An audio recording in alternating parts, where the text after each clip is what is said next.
Assalamualaikum warahmatullahi wabarakatuh. Kami dari kelompok 7 yang beranggotakan Friska Lutfianti, NIM T2019-8001, Rima Uslifatul Wardah, T2019-8002, Nur Kemalah, T2019-8012, Dewi Quratul Ayun, T2019-8023. Pemateri 1 akan disampaikan oleh Friska Lutfianti, pemateri 2 akan disampaikan oleh Rima Uslifatul Wardah, pemateri ketiga akan disampaikan oleh Nur Kemalah, pemateri keempat akan disampaikan oleh Dewi Quratul Ayun. Yuk simak penjelasannya. Baiklah, di sini saya akan membahas anatomi dari akar. Akar sendiri merupakan bagian tumbuhan yang berkembang di bawah permukaan tanah, tetapi ada juga yang di atas permukaan tanah. Kemudian berdasarkan asal-usulnya ada dua tipe akar. Yang pertama ada akar tunggang dan akar serabut. Akar tunggang ini terdapat pada tanaman dikotil, sedangkan pada akar serabut terdapat di tanaman monokotil. Pada spermatopita xilem primer, pada akar bersifat eksak, dan pada batang bersifat endak. Beberapa macam jenis akar di antara lain ada akar udara, akar sukulen, akar panjat, akar penunjang, dan akar nafas. Akar primer. Akar sendiri berfungsi untuk menegakkan tumbuhan, mengambil air dan garam, dan menyimpan bahan cadangan makanan. Kemudian, pada bagian ujung akar terdapat tudung akar yang berfungsi untuk melindungi meristem akar dan alat pemantakan akar ke dalam tanah. Sel tudung akar ini ada yang berisi tepung yang disebut dengan statolit yang berfungsi untuk memindahkan gaya gravitasi ke plasmalema. Kemudian, sel yang berisi statolit disebut dengan statotis berisi amiloplas dan Re. Semua akar mempunyai tudung akar kecuali pada parasit dan beberapa mikoriza. Epidermis merupakan akar yang berdinding tipis. Epidermis akar biasanya selapis kecuali pada Orchidaceae dan tumbuhan epifit. Epidermis akar ini dapat membentuk tonjolan menjadi rambut akar yang berfungsi untuk menyerap air dan garam. Korteks akar dikotil dan gimnospermae terdiri atas sel parenkim. Korteks akar biasanya lebih lebar dari batang dan biasanya berfungsi untuk menyimpan lapisan terdalam dari korteks dan endodermis. Contohnya iris terdapat lapisan khusus di bawah epidermis yang disebut dengan eksodermis. Endodermis membatasi bagian dalam akar dengan korteks pada akar primer, tanpa pita Kaspari pada dinding menjadi endodermis. Sel endodermis akar tumbuhan tertentu terus-menerus akan membelah antiklin selama tahap penebalan sekunder. Pada kebanyakan Angiospermae, Pteridophyta, dan beberapa Gymnospermae, endodermis tetap dalam bentuk primer. Pada tumbuhan lain terbentuk lamela dari suberin pada sisi dalam dinding primer, termasuk pita Kaspari. Lapisan ini membuat dinding menjari dan membujur di bagian dalam, sehingga sel endodermis semakin tebal. Silinder pusat terletak di bagian tengah akar dan dibatasi oleh endodermis di sebelah dalam endodermis. Terdapat satu atau beberapa lapisan sel parenkim berdinding tipis yang disebut dengan perisiklus. Kemudian pada penampang melintang, akar xilem dan flum berselang-seling. Xilem tampak berbentuk bintang. Susunan xilem akar disebut dengan eksak. Jumlah kelompok protoxilem di dalam akar ada 1, 2, 3, dan seterusnya, yang disebut dengan monad, diarak, triak, dan poliak. Mikoriza. Mikoriza yaitu tumbuhan yang seringkali bergabung atau bersimbiosis dengan jamur tanah. Terdapat dua macam mikoriza, yaitu ada ektomikoriza dan endomikoriza. Bintil akar berkembang sebagai hasil pemantakan bakteri pengikat nitrogen atau rhizobium ke dalam korteks akar leguminosae. Diferensiasi jaringan dalam akar jarak, promeristem pucuk, dan epidermis akar, korteks, dan silinder pembuluh jelas. Akar sekunder. Akar sekunder adalah pertumbuhan sekunder pada akar seperti batang terdiri atas pembentukan jaringan pembuluh sekunder dari Cambium peridem velogen. Pertumbuhan sekunder dapat dijumpai pada akar Gymnospermae dan dikotil. Hubungan antara struktur akar dan fungsinya. Struktur akar dan penyerapan air. Tumbuhan membutuhkan air sepanjang hidupnya. Setelah diserap akar, air digunakan dalam semua reaksi kimia, mengangkut zat hara, membangun turgor, dan akhirnya keluar dari daun sebagai uap atau air. Pada tumbuhan tingkat tinggi, terdapat dua macam cara pengangkutan air dan garam mineral yang diperoleh dari tanah, yaitu ekstravaskular dan intravaskular. Pengangkutan ekstravaskular sendiri adalah pengangkutan di luar berkas pembuluh. Pengangkutan ini bergerak dari permukaan akar menuju ke bagian-bagian yang letaknya lebih dalam dan menuju ke berkas berpembuluh. Sementara itu, pengangkutan intravaskular adalah pengangkutan melalui berkas pembuluh dari akar menuju bagian atas tumbuhan. Yang pertama yakni proses pengangkutan ekstravaskular, di mana pada pengangkutan ini air akan masuk melalui sel epidermis akar, kemudian bergerak di antara sel-sel korteks. Cara transportasi dalam pengangkutan air dan mineral secara ekstravaskular ada dua macam, yakni apoplas dan simplas. Transportasi apoplas adalah menyusupnya air tanah secara difusi, bebas atau transfer pasif melalui semua bagian tidak hidup dari tumbuhan, misalnya dinding sel dan ruang-ruang antar sel. Di dalam transportasi apoplas tidak dapat terjadi saat melewati endodermis sebab dalam sel-sel endodermis terdapat pita Kaspari yang menghalangi air masuk ke dalam xilem. Pita Kaspari ini terbentuk dari zat suberin atau gabus dan lignin. Oleh karena itu, apoplas dapat terjadi di semua bagian kecuali endodermis. Kebalikan dari transportasi apoplas adalah transportasi simplas, yakni bergeraknya air tanah dan zat terlarut melalui bagian hidup dari sel tumbuhan. Pada sistem simplas ini, perpindahan terjadi secara osmosis dan transport aktif melalui plasmodesmata. Transportasi simplas ini dimulai dari sel-sel rambut akar ke sel-sel parenkim korteks yang berlapis-lapis, sel-sel endodermis, sel-sel perisikel, dan akhirnya ke berkas pembuluh kayu atau xilem. Kedua, yakni proses pengangkutan intravaskular. Pengangkutan intravaskular yakni pengangkutan melalui berkas pembuluh atau xilem dari akar menuju bagian atas tumbuhan. Pengangkutan air dan mineral dimulai dari xilem akar ke xilem batang, menuju xilem tangkai daun dan ke xilem tulang daun. Ada beberapa jenis tumbuhan yang tidak mempunyai trakea, sehingga trakeida merupakan satu-satunya saluran pengangkutan air tanah. Tumbuhan yang tidak mempunyai trakea, misalnya pada tumbuhan paku dan tumbuhan berbiji terbuka. Pengangkutan air dan mineral dari bawah ke atas tubuh tumbuhan oleh xilem mengikuti beberapa teori. Yang pertama, teori vital. Teori vital menyatakan bahwa perjalanan air dari akar menuju daun dapat terlaksana karena adanya sel-sel hidup. Kedua, teori Dixon-Joly. Teori Dixon-Joly menyatakan bahwa naiknya air ke atas karena tarikan dari atas, yaitu ketika daun melakukan transpirasi. Yang ketiga, teori tekanan akar. Teori tekanan akar menyatakan bahwa air dan mineral naik ke atas karena adanya tekanan akar. Tekanan akar ini terjadi karena perbedaan konsentrasi air dalam air dengan cairan pada saluran xilem. Pada dasarnya, pengangkutan air dan mineral dari tanah ke dalam tumbuhan melibatkan 3 proses. Yang pertama proses osmosis, yang kedua proses difusi, dan yang ketiga adalah proses transport aktif. Dari proses di atas disimpulkan bahwa pengangkutan air dan mineral dari dalam tanah ke tubuh tumbuhan melalui lintasan tertentu. Kedua, saya akan menjelaskan adaptasi akar pada kondisi kering.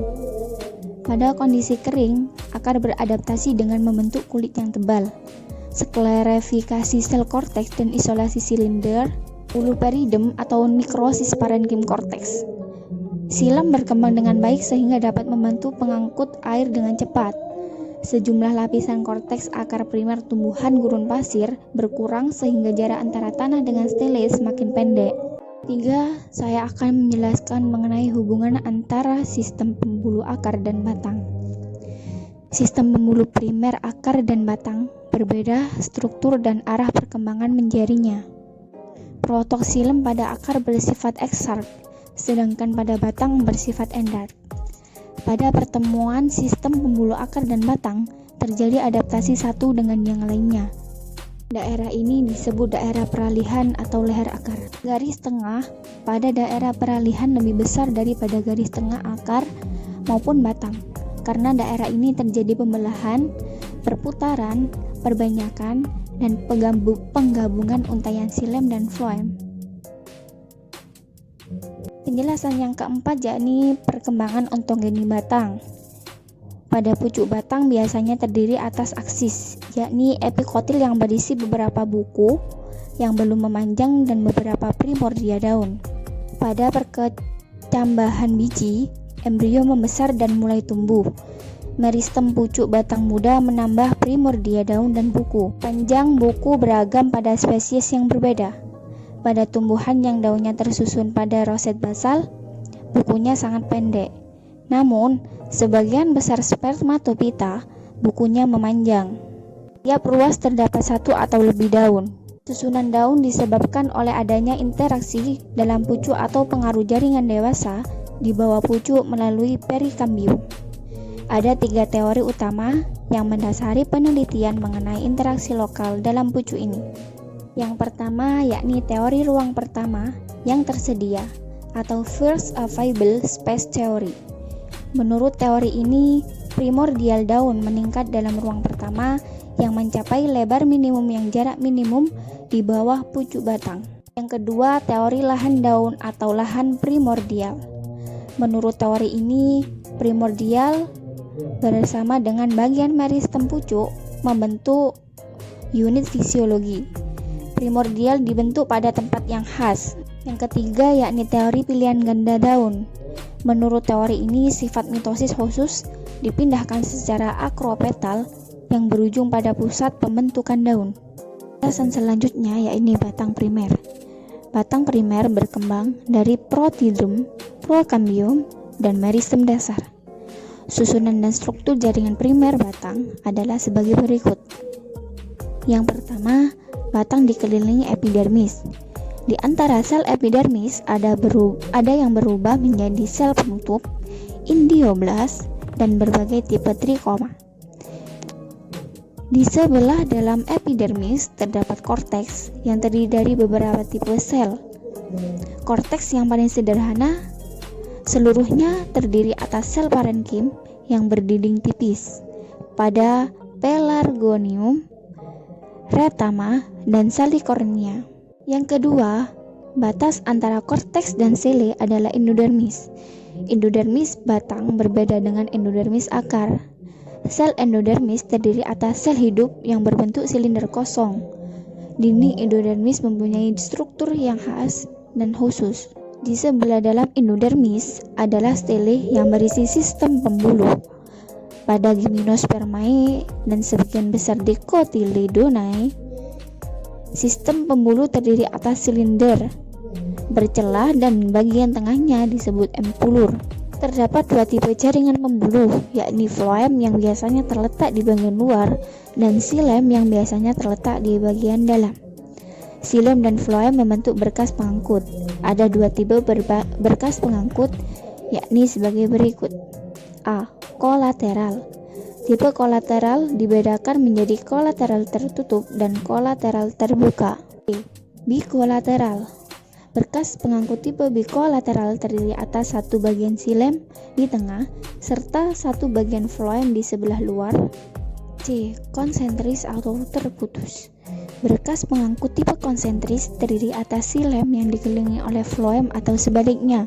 Apabila xilem dikelilingi oleh floem disebut konsentris amfikribral yang biasa terdapat pada Pteridophyta. Apabila floem dikelilingi oleh xilem disebut konsentris amfifasal yang biasanya terdapat pada Monocotyledoneae. misalnya pada Aloe arborescens, Dracaena, Cordylene, dan sebagainya. D. Radikal atau menjari. Berkas pengangkut tipe menjari terdiri atas xilem dan floem yang tersusun berselang-seling menurut arah jari-jari. Susunan seperti ini terdapat pada akar sewaktu xilem dan floem dalam keadaan primer. Tipe stele menurut para ahli dibagi menjadi beberapa bagian. Yang pertama yaitu protostele. Protostele adalah tipe yang paling primitif, serta jaringan pembuluh di bagian tengahnya terdiri atas xilem yang dikelilingi oleh floem tanpa empulur. Protostele sendiri mempunyai beberapa bentuk, yaitu diantaranya yang pertama yaitu haplostele. Haplostele adalah tipe yang paling primitif atau sederhana, mempunyai ciri-ciri xilem bundar pada penampang melintang dan dikelilingi floem.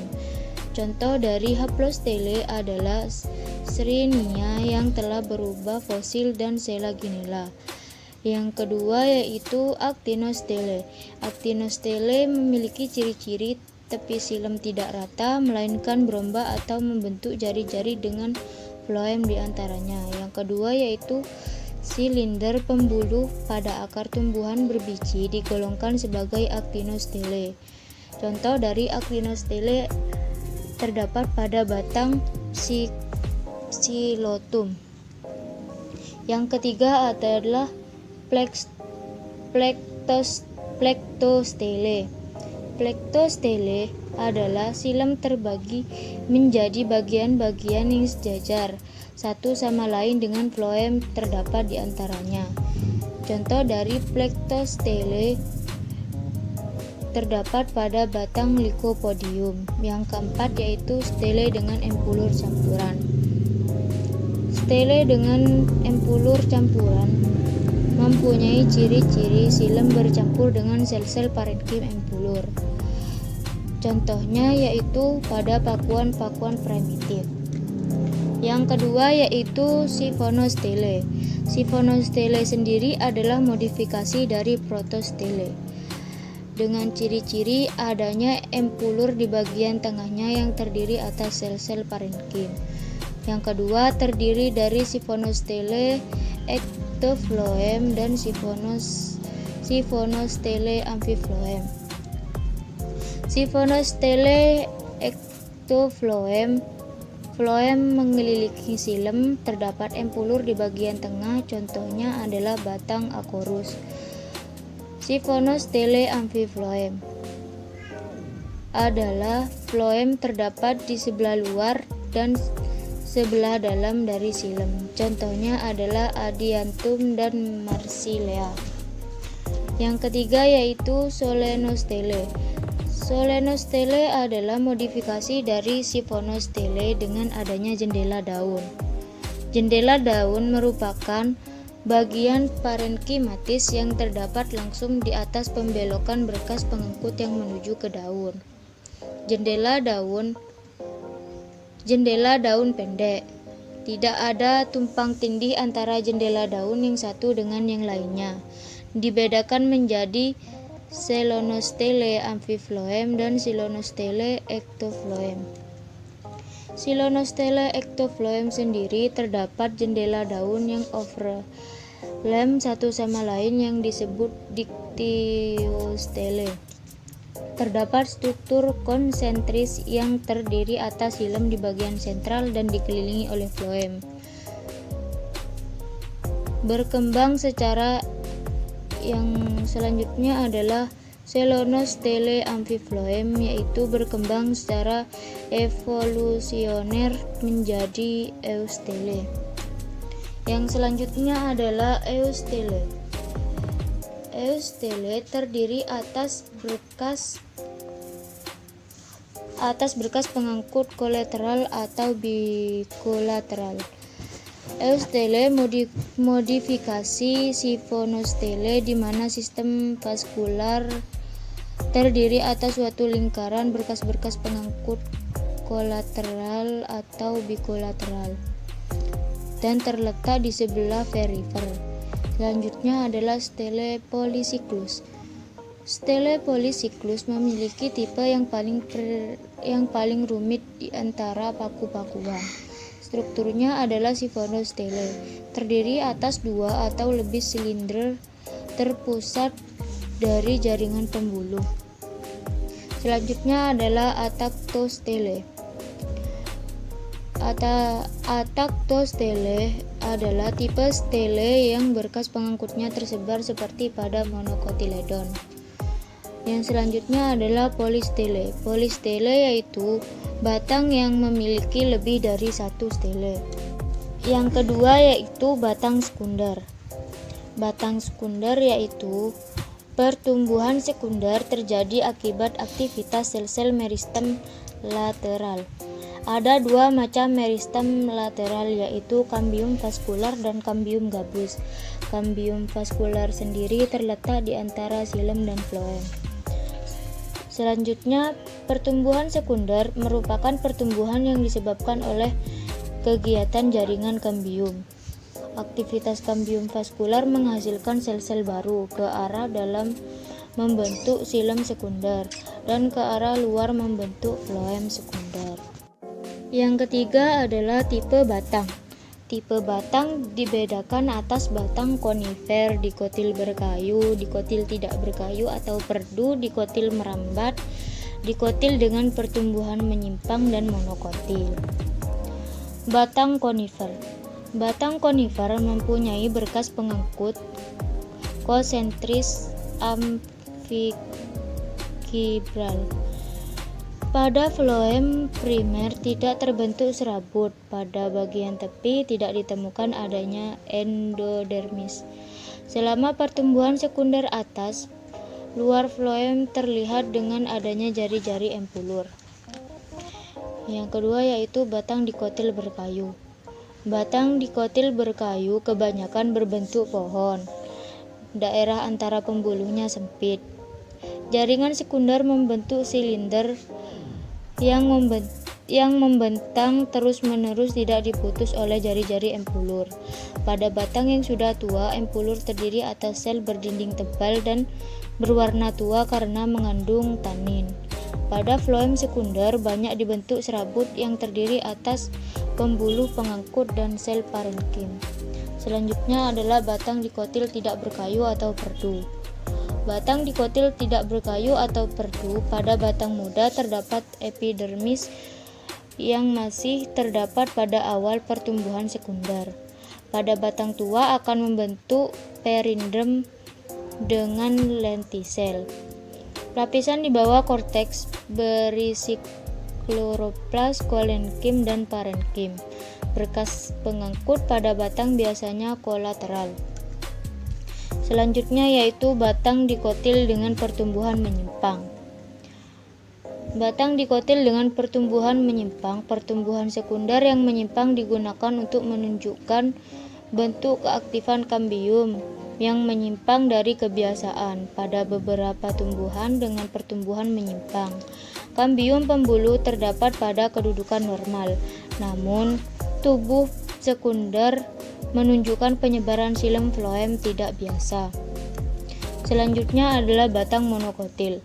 Batang monokotil pada umumnya monokotil tidak mempunyai pertumbuhan sekunder dari kambium dan kambium pembuluh, tetapi batangnya dapat berkembang menjadi tebal. Penebalan ini berasal dari pembelahan dan pembesaran sel parenkim dasar. Pertumbuhan ini disebut pertumbuhan sekunder menyebar. Namun, ada juga monokotil yang tidak memiliki kambium sehingga mengalami pertumbuhan sekunder.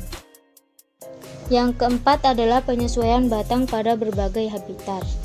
Penyesuaian batang pada berbagai habitat dibagi menjadi 2, yaitu penyesuaian batang pada habitat gurun pasir dan garam. Yang kedua, adaptasi pada habitat akuatik. Yang pertama, penyesuaian batang pada habitat gurun pasir dan garam. Tumbuhan xerofit yaitu tumbuhan yang hidup pada daerah yang kekurangan air atau minim air.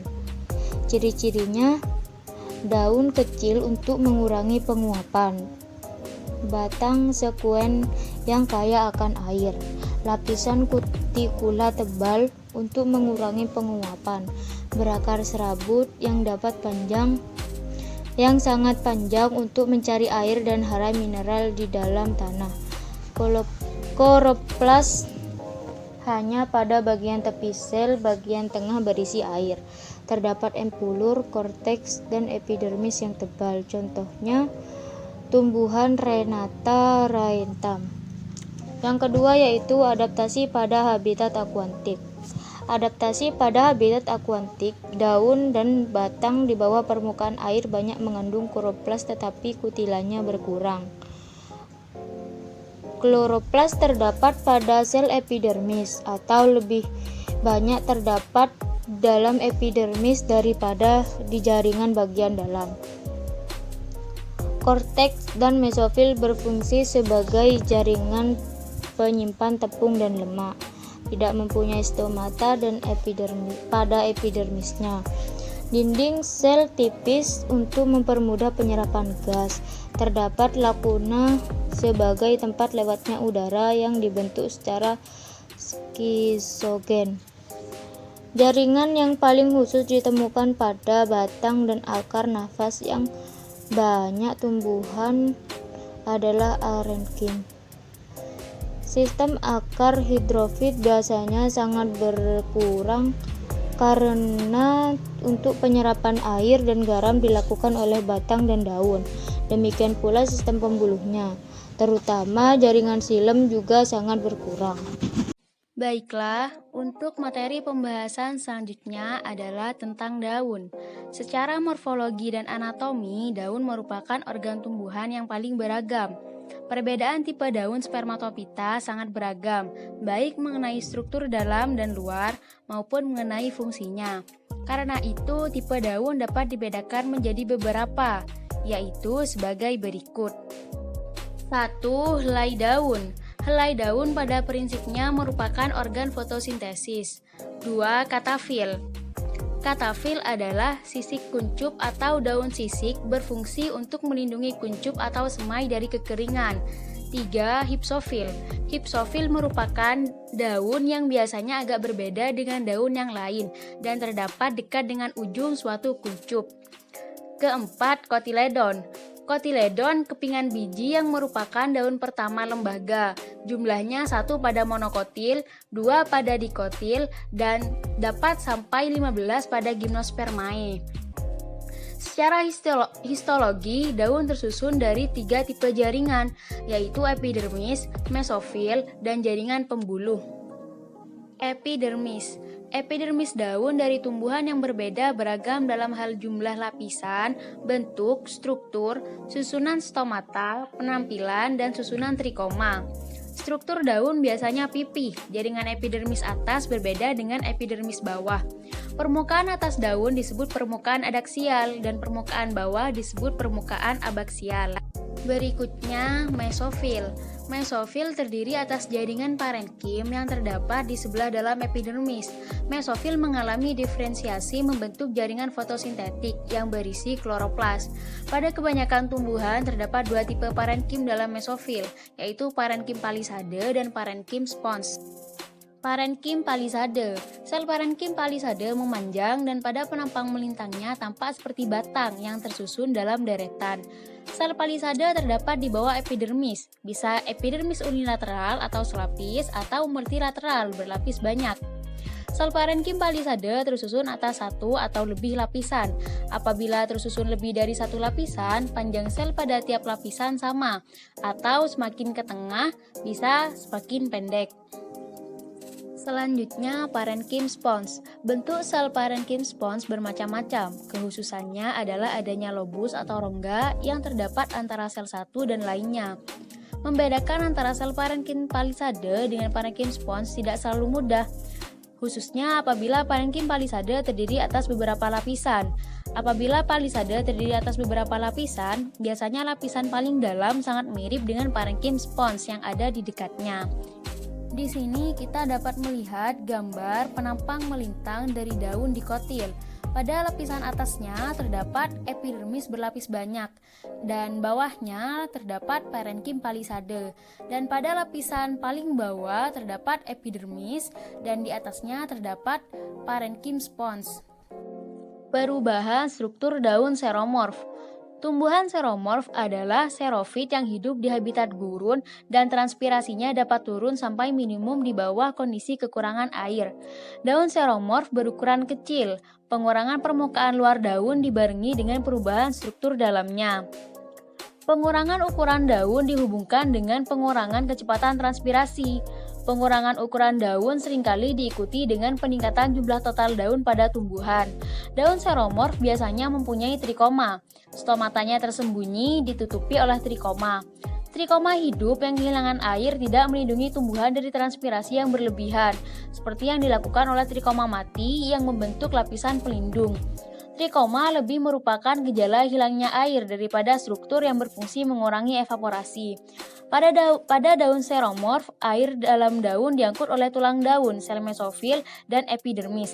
Pengangkutan air menuju epidermis lebih tinggi melalui jaringan palisade daripada jaringan spons. Perubahan struktur pada tumbuhan hidrofit. Struktur anatomi tumbuhan hidrofit kurang beragam dibandingkan dengan tumbuhan xerofit. Faktor yang mempengaruhi struktur tumbuhan air adalah suhu, udara, konsentrasi, dan komposisi garam dalam air. Tumbuhan air mempunyai sedikit jaringan penyokong dan pelindung, jumlah jaringan pembuluh sedikit, silem mengecil, dan mempunyai ruang udara. Epidermis tumbuhan air tidak berfungsi untuk melindungi, tetapi untuk pengeluaran zat makanan, senyawa air, dan pertukaran gas. Kutikula dan dinding selnya sangat tipis. Sel epidermis berisi kloroplas. Daun yang mengapung mempunyai stomata hanya pada permukaan atas daun, dan daun yang tenggelam tidak memiliki stomata. Hidrofit yang tenggelam mempunyai sangat sedikit sklerenkim atau bahkan tidak mempunyainya. Struktur tangkai daun. Jaringan tangkai daun ada persamaannya dengan jaringan batang. Epidermis tangkai daun seperti pada batang. Sel parenkim tangkai daun seperti korteks, yaitu berisi sedikit kloroplas. Jaringan penyokong pada tangkai daun adalah kolenkim dan sklerenkim. Susunan jaringan pembuluh pada tangkai daun berbeda pada setiap tumbuhan. Apabila dalam tangkai daun terdapat berkas pengangkut kolateral tunggal, floem ditemukan pada sisi abaksial. Apabila tersusun dalam cincin, floem terdapat di sebelah luar silem, yaitu pada bagian tepi cincin. Sistem pembuluh daun. Jaringan pembuluh bersama dengan jaringan non-pembuluh di sekelilingnya sering dinamakan tulang daun atau vena. Susunan tulang daun pada daun disebut pertulangan daun atau venation. Pada Angiospermae terdapat 4 tipe pertulangan daun, yaitu menyirip, sejajar, menjari, dan melengkung. Apabila pada pertulangan daun menyirip, tulang daun tersebar melewati bagian tengah daun dan membentuk ibu tulang daun, dan dari sini bercabang menjadi tulang daun yang lebih kecil. Bagian helai daun yang dilalui ibu tulang daun atau cabang yang besar adalah bagian yang lebih tebal dan menunjukkan gambaran seperti rusuk pada sisi abaksial. Rusuk ini dibentuk oleh jaringan parenkim yang miskin kloroplas dan jaringan penyokongnya kolenkim. Oleh karena itu, tulang daun yang besar tidak mempunyai kontak langsung dengan mesofil. Tulang daun kecil membentuk jaringan di antara tulang daun yang besar. Tulang daun kecil biasanya membentuk jaring-jaring yang sangat beragam bentuk dan ukurannya, serta membagi daerah mesofil. Pada kebanyakan kasus, susunan jaringan pembuluh pada ibu tulang daun mirip dengan pada tangkai daun. Tulang daun yang besar dalam daun dikotil mungkin terdiri atas jaringan primer dan sekunder, sedangkan tulang daun yang paling kecil hanya terdiri atas jaringan primer. Tulang daun yang berukuran besar dan medium berisi pembuluh. Pada tulang daun yang terkecil, unsur trakea adalah trakeida dengan penebalan dinding bentuk cincin atau spiral. Pada tulang daun yang kecil, sel parenkim kontak dengan unsur pembuluh dan unsur trakea membentuk sel transfer. Berkas pengangkut. Tulang daun yang besar dikelilingi oleh parenkim yang sedikit mengandung kloroplas. Tulang daun yang lebih kecil biasanya juga dikelilingi oleh lapisan sel parenkim yang disebut berkas pengangkut. Pada dikotil, sel berkas pengangkut biasanya memanjang pada arah sejajar terhadap tulang daun. Berkas pengangkut juga terdapat pada daun monokotil, khususnya pada rumput-rumputan. Tipe krans dari anatomi daun. Pada penampang melintang daun tumbuhan tertentu, Haberland pada tahun 1918 menemukan adanya lapisan sel mesofil yang berorientasi menjari mengelilingi berkas pengangkut. Ia menyebut lapisan ini krans dan tipe anatomi daunnya disebut tipe krans. Tumbuhan C4 atau tumbuhan dengan fotosintesis lintasan C4 biasa terdapat di daerah beriklim hangat. Kloroplas dari berkas pengangkut tumbuhan C4 menimbun tepung dan mungkin berbeda dalam ultrastruktur kloroplas mesofil. Sifat khas dari kloroplas C4 adalah adanya retikulum tepi yang terdapat dalam stroma tepi sebagai serangkaian tabung kecil yang beranas stomosis. Bersinambungan dengan envelope kloroplas, retikulum tepi mungkin terlibat dalam pengangkutan bahan antara kloroplas dan sitoplasma. Jaringan penyokong daun. Epidermis daun memiliki struktur yang padat dan diperkuat oleh kutikula. Dinding selnya seringkali tebal atau banyak mengandung silika dan memberikan sokongan pada helai daun. Jaringan penyokong yang lain adalah kolenkim. Pada daun dikotil, kolenkim sering ditemukan di dekat ibu tulang daun, di bawah epidermis dan juga pada tepi daun. Selain kolenkim, pada mesofil daun dikotil juga ditemukan sklereida. Tulang daun berukuran besar atau sedang dikelilingi oleh sekelompok serabut. Histologi daun Gymnospermae. Sebagian besar Gymnospermae daunnya selalu hijau dan seromorf. Salah satu kekhususan daun Gymnospermae adalah adanya jaringan transfusi. Jaringan ini mengelilingi berkas pengangkut dan tersusun atas trakeida, parenkim, dan sel albumin.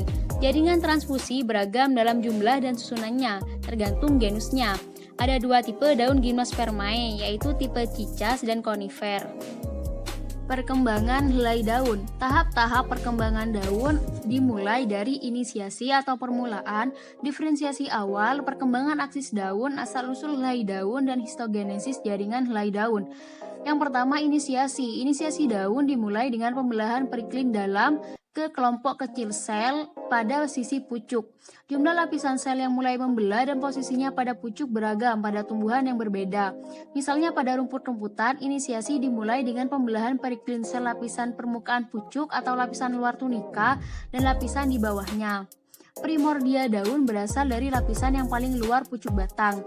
Yang kedua, diferensiasi awal. Sebagai hasil kelanjutan pembelahan sel, primordium daun menonjol dari pucuk batang sebagai penyokong yang mempunyai bentuk papila kecil atau tonjolan.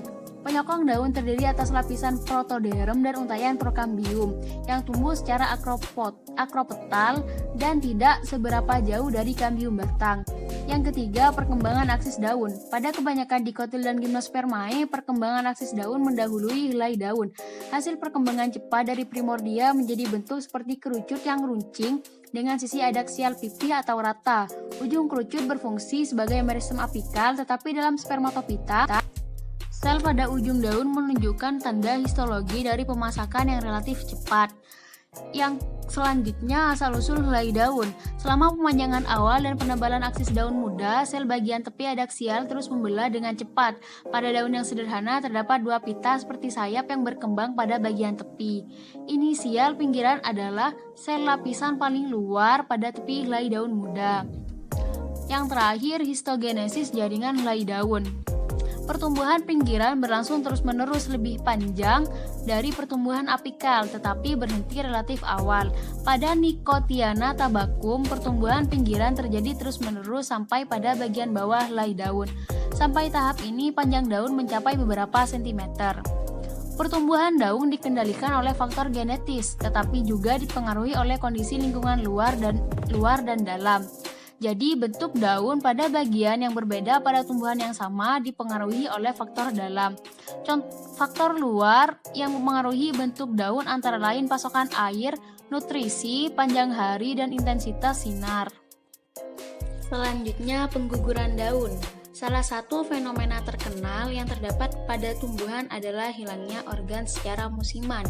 Kehilangan ini disebut proses pengguguran atau absisi. Secara histologi, pemisahan terjadi melalui tahap histologi sebagai berikut. Yang pertama, pecahnya sel empulur. Kedua, pembelahan sel dalam korteks. Ketiga, diferensiasi dan pembelahan sel. Dan yang terakhir, pemecahan sel pembuluh dan korteks. Cukup sekian yang dapat kelompok kami sampaikan. Kurang lebihnya mohon maaf. Semoga bermanfaat. Wassalamualaikum warahmatullahi wabarakatuh.